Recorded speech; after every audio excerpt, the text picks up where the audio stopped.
এটা ভাবির মেয়ে। আসসালামু আলাইকুম। ওর নাম হলো তানজিলা। তো ওই থাকে বাসায়। আপনারা সবাই অনেক টেনশনে থাকেন যে তোষানা টান কীভাবে থাকে। তোষানা টান আপুর কাছেই থাকে। তো আমি আর তানজিলা আজকে এক রিক্সায়, আর ভাবি আর ভাবির বোন বলেছিলাম যে মিম ও এক রিক্সাতে। যে সহজে ভালোবাসা পাইছো কিন্তু আমি পাইনি। আমি নিজের হাতে কিছু সম্পর্ক নষ্ট করে ফেলতেছি টাকার কারণে। আমার জীবনে কি আমি সহ্য করতে। আসসালামু ভিউয়ার্স, কি বুঝলেন? প্রথমেই তো আমি আপনাদের জন্য প্রমাণস্বরূপ কিছু কথা অলরেডি দিয়েছি। তো নিশি তানজিলাকে কি বলে পরিচয় করালো? এটা হচ্ছে ভাবির মেয়ে, তার নাম হচ্ছে তানজিলা। নিশি কিন্তু একবারও বললো না যে এটা আমার ভাইয়ের মেয়ে বা ভাস্তি ভাগ্নি, এভাবে কিন্তু পরিচয় দেয়নি। কি বলেছে? ভাবির মেয়ে, ভাবিকে তিশা। তো এটা বলেছে যে তার ছেলের নাম নিয়েছে যে আমার দুই ছেলে ওর কাছেই থাকে, মানে তানজিলার কাছেই থাকে। মোট কথা মূলত তানজিলা হচ্ছে বাচ্চা কাচ্চা দেখাশোনা করার জন্য বাপ্পির বাসায় কাজ করত, এরকম একটা মিন করা হয়েছে। ভাবির মেয়ে, তো ভাবির মেয়ে তানজিলাকে নিশির বাচ্চা কাচ্চা ওর কাছেই থাকে। তানকে মানুষ করার জন্যই মূলত তানজিলাকে ঢাকাতে তিশার বাড়িতে নিয়ে আসে এবং বাপ্পি সেটা সমর্থন করে, কারণ তার তানের জন্য। তানকে খাওয়াতে হবে, তানকে গোসল করাতে হবে, তানকে দেখাশোনা করতে হবে, তানকে কোলে নিতে হবে, তানকে স্কুলে নিয়ে যেতে হবে, যার কারণে তানজিলার এন্ট্রি হয় ঢাকাতে তিশার বাড়িতে। তিশা কিন্তু তানজিলাকে গ্রামের বাড়িতেই রেখেছিল। মিমের সাথে পান্তা ভাত নিয়ে কাঁচামরিচ দিয়ে খাওয়ার জন্য ঝগড়াঝাটি করে তানজিলা মানুষ হয়েছে। এই জিনিসগুলোই কিন্তু মূলত একটা ব্লগে সাদিয়া ক্লিয়ার করেছিল, যার কারণে কিন্তু সাদিয়ার ওই ব্লগ ভিডিওটা উড়িয়ে দিয়েছিল তিশা। এগুলোর অনেক ইতিহাস আছে, অনেক প্রমাণ আছে। তো আমি এখন প্রথমেই যে ভিডিওটা শুরু করেছি তানজিলার বিষয়টা, তানজিলা যে কান্নাকাটি করলো সেটারও একটা প্রমাণস্বরূপ ফুটেজ আমি আপনাদের কাছে অল্প একটু ক্লিপ শেয়ার করেছি, শুধুমাত্র সত্যতা প্রমাণ করার জন্য। তাদেরই মুখের কথা নিয়েই রোস্টিং ভিডিওগুলো হচ্ছে এবং তারাই আবার অবাক হয়ে এসে ক্যামেরার সামনে কান্নাকাটি করে ভিডিও করে যে আপনারা কেন এমন করছেন। তারা নিজেরাই নিজেদের কাহিনীগুলো, পারিবারিক আলাপ আলোচনাগুলো, ঝগড়াঝাটিগুলো সোশ্যাল মিডিয়াতে কান্নাকাটি করে ভিডিওতে ফুটিয়ে তুলেছে। তানজিলা কিন্তু তার কান্নাকাটি ভিডিওতে বলেছে যে আমি টাকার জন্য কিছু সম্পর্ক নষ্ট করে ফেলছি, আমি আর পারছি না। আমার আম্মু যত সহজে শ্বশুর বাড়িতে ভালোবাসা পেয়েছে আমি অত সহজে পাইনি। এই যে কথাগুলো তানজিলা নিজেই নিজের ভিডিওতে বলেছে। তানজিলার এই প্রসঙ্গের উপরে ভিত্তি করে তিশা এবং নাজমুল বাপ্পি তারাও কিন্তু ভিউ ব্যবসাতে জড়িত। তারাও কিন্তু ইউটিউব সোসাইটিতে এসে ব্লগ ভিডিও করে কয়েকটা দিন বকবক করে কান্নাকাটি করে রোস্টারদেরকে ধুয়ে দিয়ে টাকা ইনকাম করছে। তিশা কিন্তু তার ভিডিওতে এটা ক্লিয়ার করলো, বলল যে আমি চাইলেই পারি আমি ভিডিও ছেড়ে দিতে, আমি চাইলেই পারি আপনাদের সামনে না আসতে, আমি চাইলেই পারি আপনাদের রোস্টিং ভিডিওগুলো বন্ধ করে দিতে, কারণ আমি তিশা ভিডিও না দিলে আপনাদের মতো রোস্টারদের পেটের ভাত হবে না। তো তিশার জন্য কিছু রোস্টাররা যেহেতু পেটের ভাত পাচ্ছে, সেই ক্ষেত্রে তিশা কিন্তু নিজের ভিডিও করা বন্ধ করতে পারছে না। কেন? তিশা সেটাও বলেছে, নিজেই প্রশ্ন করে নিজেই উত্তর দেয়। তিশা বলেছে আমি টাকার লোভ সামাল দিতে পারছি না, আমি ইউটিউবে যেহেতু কাজ করি, দুইটা কথা শুনি, আপনারা রোস্টার আমার ভিডিও নিয়ে কাট করে দুইটা কথা বলে আপনারা 10 টাকা পান, সেখানে আমি পাই 30 টাকা। আমাকে ইউটিউব প্ল্যাটফর্ম থেকে একটা সিলভার প্লে বাটন দিয়েছে এবং তারা আমাকে মাস গেলেই 20,000 টাকা ডলার দিবে। তো সেই ক্ষেত্রে আমি তিশার টাকার লোভটা সামাল দিতে পারছি না, যেহেতু একটা মেয়ে মানুষ, হাতে একটু কিছু টাকা পয়সা হলে ভালো লাগে, যেটা বাপ্পি সাহেব দেয় না। তো তিশা হচ্ছে ন্যাংটামি নোংরামি করে, ইতিহাস করে, পরক্রিয়া করে, ডিভোর্স করে, মেয়ে বিক্রি করে, ছেলে বিক্রি করে, শাশুড়ি বিক্রি করে, ননদ বিক্রি করে যতদিন পারে টাকা ইনকাম করে খেতে চাই। তাহলে রোস্টারদের দোষ দিয়ে কী লাভ? রোস্টারও তো তোমার মতো শরীর দেখিয়ে টাকা ইনকাম করছে না, রোস্টারও তোমার মতো মেয়ের কথা নিয়ে আলাপ আলোচনা করে 2 টাকা ইনকাম করছে। সেই জায়গাতে তুমি যদি হালাল হয়ে যাও তাহলে রোস্টাররা কেন হারাম হবে? প্রশ্ন থাকলো তিশার কাছে। আমার এই ভিডিওটা যে কুটনিগুলো আছেন দেখেন, তারা কমেন্ট করবেন এবং কমেন্টটা তিশার কানে যে লাগিয়ে আসবেন। যান, ধন্যবাদ আপনাদেরকে।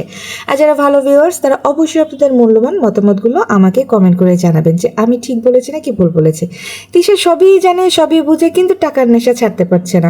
আর আমরা রোস্টাররা তিশাকে নিয়ে 2টা কথা বললেই নাকি আমরা লোভী, আমরা নাকি তিশা আর পাচেটে খাচ্ছি। তো যাই হোক ভিউয়ার্স, এগুলো নিয়ে আমি পরবর্তীতে কথা বলবো। এখন আমি যে কথাটা বলবো সেটা হচ্ছে টাকার নেশা বড় নেশা, সেটা হোক শরীর দেখিয়ে, হোক ক্যামেরার আড়ালে, ক্যামেরার বাইরে, রাতের অন্ধকারেই টাকাই মেন। তো টাকাই যেহেতু মেন, সেক্ষেত্রে তিশার নাম নিয়ে যদি 10 টাকা ইনকাম করা যায় তাহলে ভিউয়ার্স আমাদেরও তো খারাপ হয় না। আরেকটা কথা ভিউয়ার্স, অবশ্যই আপনারা কমেন্ট করে যাবেন গিবত এবং আলোচনা এবং সমালোচনা এগুলোর ভিতরে পার্থক্যটা কি, এটা কিন্তু আপনাদের কাছে আমার একটা প্রশ্ন থাকলো, অবশ্যই কিন্তু আমার এই ভিডিওর নিচে একটুখানি কমেন্ট করবেন প্লিজ।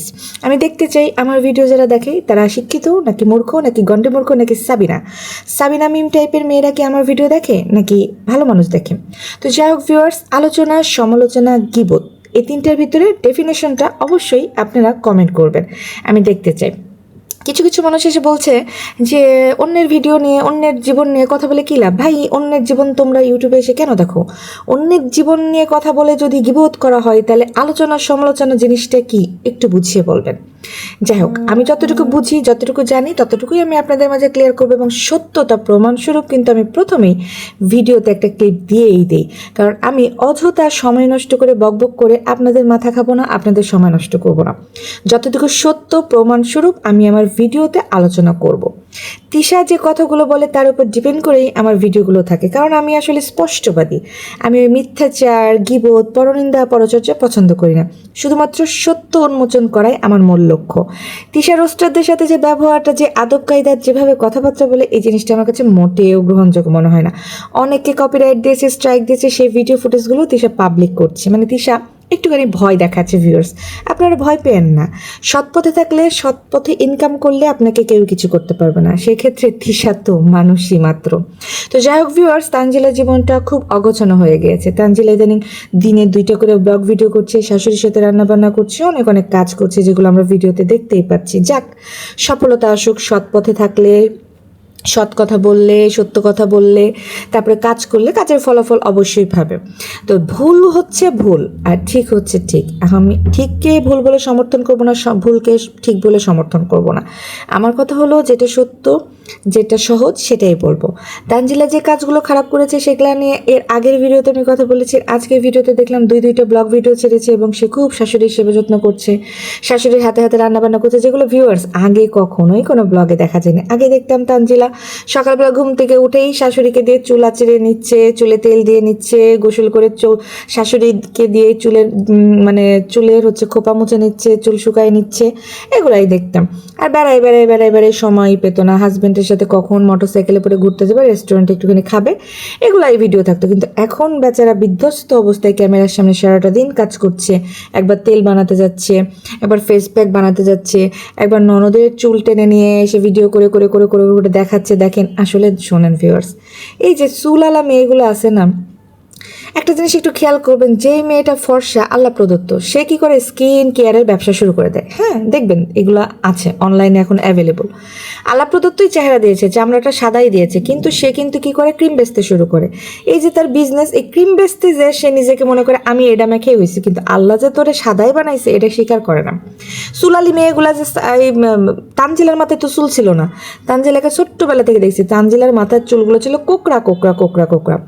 নামছে একটু বড় হয়েছে, এই যে বিয়ের পর স্ট্রেট করলো চুলটা স্ট্রেট করার পর চুলগুলো একটু শার্ট হয়ে বড় বড় হয়ে ঝুলতেছে, লেজের মতো, ঘোড়ার লেজের মতো।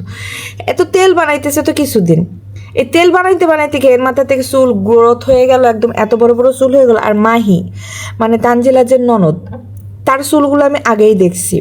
সেটা হচ্ছে তানজিলাকে যখন বিয়ের জন্য তারা অফার করতে যায় পাবনাতে, তানজিলার দাদি যখন বেঁচে ছিল, মানে বাপ্পির মা যখন ছিল, আর তখন যখন তানজিলার শাশুড়িরা গুড়গুড় গুড়গুড় গুড়গুড় করা শুরু করেছিল, তখন এই মাহি বড় বড় চুল নেই তানজিলাকে সুম্মা খেয়েছিল। মানে ওই যে ভাবির একটু পটাচ্ছিল, সুম্মা খাইতেছিল, তানজিলা উল্টে ওকে সুম্মা খাইয়ে নিল। তো তখনই আমি দেখেছিলাম মেয়েটার চুল গোছাল বড়। এই কিছুদিন হইলো তানজিলা তেল বিক্রি করা শুরু করতে করতে তানজিলার চুল বড় হয়ে গেল, ননদের চুল বড় হয়ে গেল, তেল বিক্রি করা শুরু করে দিল। তার তেলের গুণাগুণ, তেলের ফলাফল। তানজিলার চেহারাটা একটু দেখেন তো, মুখে ব্রণে ভর্তি, মুখে সব দাগ, হ্যাঁ, ঠোঁটটা পুরো কালো হয়ে পুড়ে গেছে। তো সে ফেস প্যাক বানিয়েছে, ফেস প্যাক বিক্রি করবে বলেই তার মুখ চক চক চক চক চক চক করতেছে। এটা তো ঠিক না ভিউয়ার্স, এগুলা ভণ্ডামি। ভণ্ডামি ছাড়া কিছু না। টাকা ইনকাম করার নেশায় এই যে মানুষকে ভণ্ডামিগুলো করতেছে, এগুলোকে আপনারা বোঝেন না। এই যে তেলগুলো আপনারা ক্রমান্বয়ে কিনতেছেন কেন? আপনারাও তো বাড়িতে তেলটা বানাইতে পারেন। কী দিয়ে বানাইতেছে? জবা ফুল মানুষের গাছ টাছ থেকে ছিঁড়ে নিয়ে আসছে। তানজিলার বিজনেসের জন্য তিশাও অটো থামিয়ে রাস্তার ধারে জবা গাছ দেখে জবা ফুল ছিঁড়ে নিয়ে আসে, যে আপনি বিক্রি করলে বিক্রি করেন, আমি টাকা দিয়ে কিনে নিই, না হলে আমাকে এমনি দেন, আমি ওষুধ বানাবো। এই বলে জবা ফুল ছিঁড়ে নিয়ে এসে এসে তানজিলারে দিতেছে, মানে ভিক্ষাবৃত্তি শুরু করে দিছে তানজিলার জন্য বাপ্পি, তিশা, সাবিনা, মিম সবাই। যেই যে তানজিলা তেল বানাইছে, তেল ভালো, তেল ভালো, তেল ভালো, আপনারা তেল নেন, তেল নেন, তেল নেন, তেল নেন, রাতারাতি চুল বড় হয়ে যাবে। বাবারে বাবা, এগুলো তো ঠিক না, এগুলো ভণ্ডামি। মানে তানজিলা ভিক্ষাবৃত্তি শুরু করে দিছে টাকার নেশে, মানে কি করবে দিশা পাইতেছে না। রান্না বান্না আলুর ঘাটি রান্না করতেছে দেখাইতেছে, শাক রান্না করতেছে দেখাইতেছে, তার ভিতরেই সিনের পাপ্পা তেলের বোতল দাও, তেলের বোতল দাও, আগে তেল দেখাই দে, আরে প্রমোশনের কাজ। মানে মেয়েটা পাগল হয়ে গেছে। তো মেয়েটা আসলে বুঝছে যে বাপ্পি আমার সৎ বাপ, মা তো মাই, মা তো আমার কোনো কাজের না, মায়ের হাতে 10টা টাকা থাকলে বা মা তো বাপ্পির ঘরে বসে আছে। এই ক্ষেত্রে আমি তানজিলা যদি কাজকর্ম না করি, শ্বশুর আমার ভাদের মেয়ে আর শাশুড়ি তো শুধু বলতেছে জমি বিক্রি করে দিবে, বাড়ি বিক্রি করে দিবে, তাহলে আমার তানজিলার অবস্থান কি হবে? আমার সিন কোথায় থাকবে? সিনের জন্য জীবন পড়ে যাচ্ছে। তো যার কারণে তানজিলা শুরু করে দিছে কি করবো, তা থই থই, নাচবো নাকি ভিক্ষা করব, নাকি ইউটিউবে মানে ভিডিও দিয়ে দিয়ে আপনারা কান্নাকাটি করে শাশুড়িকে খারাপ বানিয়ে জামাইকে চোর বানিয়ে এই চেহারা আবার দেখায় কেমনে? সিনের পাপ্পা আমরা ভালো আছি না বলো সিনের পাপ্পা? আসলে ভালো মতো ব্লগ আমরা বানাইতে পারতেছি না তাদের জন্য, তাদের এই ব্যবহার, কথা, নাটক, সিনেমা দেখতে দেখতে ইউটিউব সোসাইটিটা পুরোটা পাগল হয়ে গেছে, ছন্নছাড়া হয়ে গেছে। তারপরেও কিছু ভিউয়ার্স, কিছু পাবলিক এসে পাঁচ চারটে, তখন আবার রাগ লাগে। তো আপনারা একটু চোখ কান খোলা রেখে দেখেন তো বাজারে তেলের দাম কত, আর কোন তেলটা ভালো। ভেজালযুক্ত জিনিসে আপনারা এতটাই নির্ভরশীল যে অনলাইনে মানুষ একটু সিম্প্যাথি দেখলে আপনাদের টাকা উতলায় পড়ে। কেন আপনাদের নিজের টাকার দাম নাই? যেখানে সেখানে এই টাকাগুলো নষ্ট করেন। এই যে জবা ফুল, মেথি, মেহেন্দি, তারপরে যে শিকাকাও, তারপরে যে বন জঙ্গলে হয় যে গাছগুলা, কেশরা পাতা, এগুলো নিয়ে এসে তানজিলা কি করতেছে, নারিকেল তেল দিয়ে ফুটায়া ফুটায়া আগুনে জাল কইরা ওগুলা বোতলে ঢুকায়া 2টা হচ্ছে কালো জিরার মেথি দানা দিয়া প্যাকেজিং করে আপনাদেরকে পাঠিয়ে দিচ্ছে, আর আপনারা একদম সুস্বাদু করে গিলতাছেন। যারে বাবারে তানজিলা দিছে মানে একদিনে চুল বড় হয়ে যাবে। ভাই আপনারা কি পাগল না ছাগল? আমি কিছু বুঝি না। তারপরে এই যে মুখের ফেস প্যাকটা বেসন, নিম পাতা গুঁড়া কইরা আর মসুরের ডাল গুঁড়া কইরা আপনাদের হাতে ধরাই দিতেছে একটা বোতল করে। এগুলো আপনারা কিনে কিনে নিয়ে এসে মাইকা 2 দিনে বলে আরে সুন্দর, কেন বাড়িতে আপনারা পারেন না? এ তো প্রসিডিউর তো বলেই দিতেছে। আপনারা কি পাগল না ছাগল? আমি এটাও বুঝতেছি না। যাই হোক, কারো বিজনেস নষ্ট করা আমার মূল উদ্দেশ্য না। মূল উদ্দেশ্য হচ্ছে এইটা যে আপনারা এই ভণ্ডামি, নোংরামি, নাটক, সিনেমাগুলোকে মানে বাস্তবতার সাথে মিলিয়ে ফেলতেছেন। সে টাকা কামড় দিয়ে ধরার জন্য মানে কি করবে, কোনটা ছেড়ে কোনটা করবে, কোনোটা বাদ দিচ্ছে না। গুড়, তেল, সাবান, শ্যাম্পু, ক্রিম, সোনো, পাউডার, মানে যত নোংরামি নষ্টামি আছে একসাথে শুরু করছে। কাঁথা সেলাই থেকে শুরু করে শাশুড়িকে দিয়ে কাঁথা সেলাই করাই করে কাঁথা বিক্রি করা, জামা কাপড় বিক্রি করা, এই যে জামা কাপড় সাইজ সামনে পেছনে উল্টায় পাল্টায় দেখা, তেলের বিজনেস করা, লিচুর গাছ থেকে লিচুর পাতা সহ লিচু বিক্রি করা, মানে আপনাদেরকে কোনো কিছু বাদ রাখে নাই তানজিলা।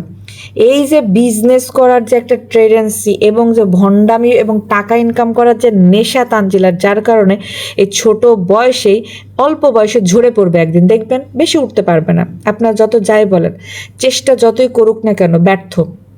একটা মানুষের সিস্টেম আছে, কাজ করার ধরন আছে। যে অল্পতে রাতারাতি বড়লোক হইতে চায় না, তারে আল্লাহ কখনোই বড়লোক বানায় না, তারে থাপ করে একদম গর্তে ফেলায় দেয়, যেটা তানজিলার হয়েছে। অল্প বয়সে বিয়ে কইরা পাকনামো কইরা এই যে শোরুমটা নিয়ে শোরুমের টাকা পয়সা উড়াইয়া লুটপাট করে খাইয়া গাড়ির চড়ে বেড়াইয়া সিনের পাপার এনে জন্মদিন কইরা নিজে লেহেঙ্গা পইরা সাইজা অযথা টাকা পয়সা নষ্ট কইরা হুলস্থুল করা, 1 বছর যাইতে না যেতে বিয়ের অনুষ্ঠানের মতো করে হলুদ মেহেন্দি ফাংশন করে টাকা নষ্ট করা, এগুলো শুধুমাত্র তিশার মেয়ে তানজিলার দ্বারাই সম্ভব। এগুলো টাকা নষ্ট করা ছাড়া কিছুই না। এই মেয়ের যে বিজনেস হবে না বা সংসার অশান্তি হবে, এটা আমি আগে বুঝেছিলাম, কারণ খাজনার থেকে বাজনা যখন বেশি হয়ে যায় তখন এমনই হয়। আপনার আয়ের থেকে আপনি ব্যয় বেশি দেখাইতে শুরু করছিলেন, শ্বশুরবাড়ি পাইয়া নাচন কুচন লাফালাফি একটু বেশি হয়ে গেছিল, যার কারণে অল্প বয়সে ঝরে পড়ছে।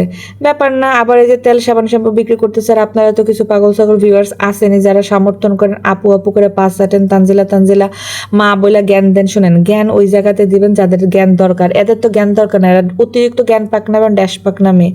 তো সবকিছু মিলিয়ে ব্লগে আমি যতগুলো কথা বললাম, আমার কথার উপর ভিত্তি করে অবশ্যই আপনারা আপনাদের মূল্যমত কমেন্টটা মতামতটা অবশ্যই কমেন্ট করবেন, ঠিক আছে, যে আমি ঠিক বলতেছি নাকি ভুল বলতেছি। আর আমার কথার সাথে অনেকের অনেক কথা নাও মিলতে পারে, অবশ্যই আপনারা কমেন্ট করবেন, আমি আমার নিজের ভুল শুধরে নিব। আর ভিউয়ার্স অবশ্যই আপনারা এটা জানাবেন কোনটা গীবত, কোনটা আলোচনা, কোনটা সমালোচনা। ইউটিউব সোসাইটিতে যেহেতু চ্যানেল খুলে বসেছি, তারাও যেহেতু চ্যানেল খুলে সামনে পিছনে দেখিয়ে ভোরকার ভেতরেও কি আছে সেটাও যদি দেখিয়েও ভিডিও করতে পারে, সেক্ষেত্রে তাদেরকে নিয়ে কথা বলে রোস্টিং চ্যানেল চালাতে আমাদের প্রবলেমটা কোথায়, এটা অবশ্যই কমেন্ট করবে। ছোটোখাটো বিষয়গুলো ছোটোখাটোর ভেতরে থাকলেই ভালো হয়। তো সেই ক্ষেত্রে তানজিলার যে জিনিসটা দেখলাম শাশুড়ির সাথে এত কিছু করার পর, এবং ওই শাশুড়িকে নিয়ে যেহেতু রান্নাবান্না করে খাচ্ছে, সেক্ষেত্রে কিছু জিনিস ছিল ক্যামেরার সামনে না নিয়ে আসে ভালো ছিল, কিন্তু ক্যামেরার সামনে কিন্তু তানজিলাই প্রথমে নিয়ে এসেছে। কিন্তু যখন তানজিলা শাশুড়ি শুধুমাত্র একটা কথা বলছে যে আমি কাকে বলবো, আমারও অনেক কিছু বলার আছে, আমি আল্লাহকে বলবো, জাস্ট ফর একটা টাইটেল দিয়েছে, এটাই তানজিলার সহ্য হয়নি। তানজিলা কিন্তু ক্যামেরার সামনে এসে বলতেছে হ্যাঁ ওই যে আমার শাশুড়ি তো বলছে, আল্লাহ বলেন কি বলবেন বলেন, দেখি আমিও শুনতেছি, বলেন বলেন, চোখ মুখ বেঁকায় যেভাবে কথাবার্তা বলছে। শোনেন, তানজিলা অনেক খাষ্টি, অনেক ঝগড়ুটে একটা মেয়ে, কারণ তিশার মেয়ে। সাদিয়া কিন্তু এই জিনিসগুলো মানে একটা ভিডিওতে এরকম বলেছিল, যার কারণে কিন্তু তিশা সাদিয়াকে অনেকবার আলটিমেটাম দিয়েছিল যে তোর চ্যানেল কিন্তু উড়াই দেবো। তিশার এই জিনিসটার জন্যই কিন্তু ভিউয়ার্স আজকে তিশার সংসারে এই অশান্তি। টাকা পয়সা মানুষকে সুখ শান্তি দেয় না, কিন্তু যে কথায় কথায় তিশার যে দাপট এবং মানুষকে যে বলে না যে চ্যানেল উড়াই দিবে, চ্যানেল খেয়ে ফেলবে, স্ট্রাইক দিবে, কপিরাইট দিবে। ভাই, একটা চ্যানেল স্ট্রাইক কপিরাইট দিয়ে তুমি 10টা চ্যানেলকে তো সুযোগ দিচ্ছ। কত ছোটোখাটো চ্যানেল তৈরি হয়ে গিয়েছে, কয়জনকে দিবা? সেক্ষেত্রে ইউটিউব সোসাইটিতে তুমি তোমার ব্যবহার দাও, ভালোবাসা দাও, ভালো ব্যবহার করো, দেখবা সবাই তোমাকে ভালোবাসবে, ভালো কথা বলবে। আর তোমাকে ভালো কথা কেন বলে না? তোমার আচার ব্যবহার ভালো না, কারণ তুমি নিজেকে এমন একটা বড় ইউটিউবার দাবি করো, তুমি কিন্তু খুব বড় ইউটিউবার না। তোমার নষ্টমী নোংরামের ভিডিওগুলো কিন্তু নোংরা পাবলিকরাই খাইছে, বিদায় তুমি আজকে কিন্তু তিশা হয়ে দাঁড়াইছো। আর এটার অবদান হচ্ছে নোংরা নিশির হাত ধরে তুমি এই যে ইউটিউব সোসাইটিতে এসে এরকম নষ্টমী নোংরামিগুলো ছড়াচ্ছ, এবং আরও অনেক বেশি শাখা প্রশাখা ডালপালা গজিয়েছে, যেমন তোমার ছেলে মেয়ে, বোনের জামাই, আরও অনেকেই খুলে দিয়েছো, যার কারণে তোমার জীবনে দেখো আজকে অশান্তির ছায়া। দোতলা বিল্ডিংয়ে থেকেও, এসির ঘরে থেকেও, দুইটা কাজের মানুষ রেখেও, টাকা পয়সা থেকেও তোমার মনে কিন্তু শান্তি নেই। তুমি নিজেও নিজের হাজব্যান্ডকে নিয়ে খুব একটা শান্তিতে নাই, কারণ তোমার হাজব্যান্ডের সাথে অনেক বেশি মনোমালিন্য কথাবার্তা। শোনো, জীবনে ভালো থাকতে হলে না হাজব্যান্ডের সাথে কুড়ে ঘরে অনেক আনন্দে মজায় থাকা যায়, টাকা পয়সার দরকার হয় না। কিন্তু তুমি নষ্টামি নোংরামি করে যে টাকা পয়সাগুলো ইনকাম করেছো, সেগুলো হচ্ছে হারাম টাকা পয়সা, যার কারণে তোমার মানসিক শান্তিটাই নেই। ছোট মানুষ হিসেবে যে কথাগুলো বললাম একটুখানি চিন্তা ভাবনা করে দেখো। আর এই যে কপিরাইট এবং চ্যানেল খাওয়ার যে মানে ভয়টা দেখো, এটা দেখিও না। আল্লাহ কখনকার যে কার মাধ্যমে কোন জায়গাতে রাখে, এটা তুমি তিশা বলতে পারবা না। তো সেই জায়গাতে মানুষের ক্ষতি করলে এটা রিটার্ন গিফট হিসেবে আল্লাহ তাআলা তোমাকেও ওই রকমভাবেই ক্ষতিগ্রস্ত করবে। তো আজকের ভিডিওটা অনেক বড় হয়ে যাচ্ছে, আমার সম্পূর্ণ ভিডিওটা দেখার পর কমেন্ট করবেন। আর এই যে আমিও কিন্তু তেল বানাতে শুরু করেছি, না ভিউয়ার্স কাউকে দেওয়ার জন্য না, বিক্রি করার জন্য না, বিজনেস করার জন্য, নিজের মাথার চুলের জন্য নিজেই বাসাতে তেল বানিয়ে নিলাম। তো এটা আমি সরিষার তেল দিয়ে বানাচ্ছি, কারণ আমি সরিষার তেলটা ইউজ করি, সরিষার তেলটা আমার মাথায় শ্যুট করে বেশি। অ্যাকচুয়ালি আপনাকে বুঝতে হবে যে আপনার স্কিন, আপনার হেয়ার, আপনার কোনটা শ্যুট করছে। প্রত্যেকটা মানুষের দেখা দেখি আপনারা এরকমভাবে নিজেকে বিলিয়ে দেন না, আগে নিজেরটা বুঝেন, আপনার স্কিনটা কেমন, তারপর আপনার হচ্ছে হেয়ারটা কেমন, সেই হিসেবে আপনি নিজেই নিজের বাসাতে যত্ন নিতে পারেন। অযথা এই টাকা পয়সা খরচ করে টাকা পয়সার মূল্যায়ন করেন, বাড়ি গাড়ি করেন, জমি কিনেন, জায়গা কিনেন, নিজেকে একটা গিফট করেন, একটা জামা কিনেন, নিজের সংসারে একটা জিনিস কিনেন, এইভাবে নষ্ট করার কোনো মানেই হয় না। অন্যকে হেল্প করতে যে নিজের টাকাগুলো নষ্ট করবেন না। তো যাই হোক ভিউয়ার্স, আজকের মতো বিদায় নিচ্ছে। আর অবশ্যই কমেন্ট করবেন, নতুন হয়ে থাকলে অবশ্যই আমার এই ভিডিওতে একটা লাইক দিবেন, এবং আমার এই চ্যানেলটা মেহেজাবিন লাইফস্টাইল অবশ্যই সাবস্ক্রাইব করে কিন্তু পাশে থাকবেন। তো আজকের মতো বিদায় নিচ্ছি, টাটা বাই বাই, আল্লাহ হাফেজ।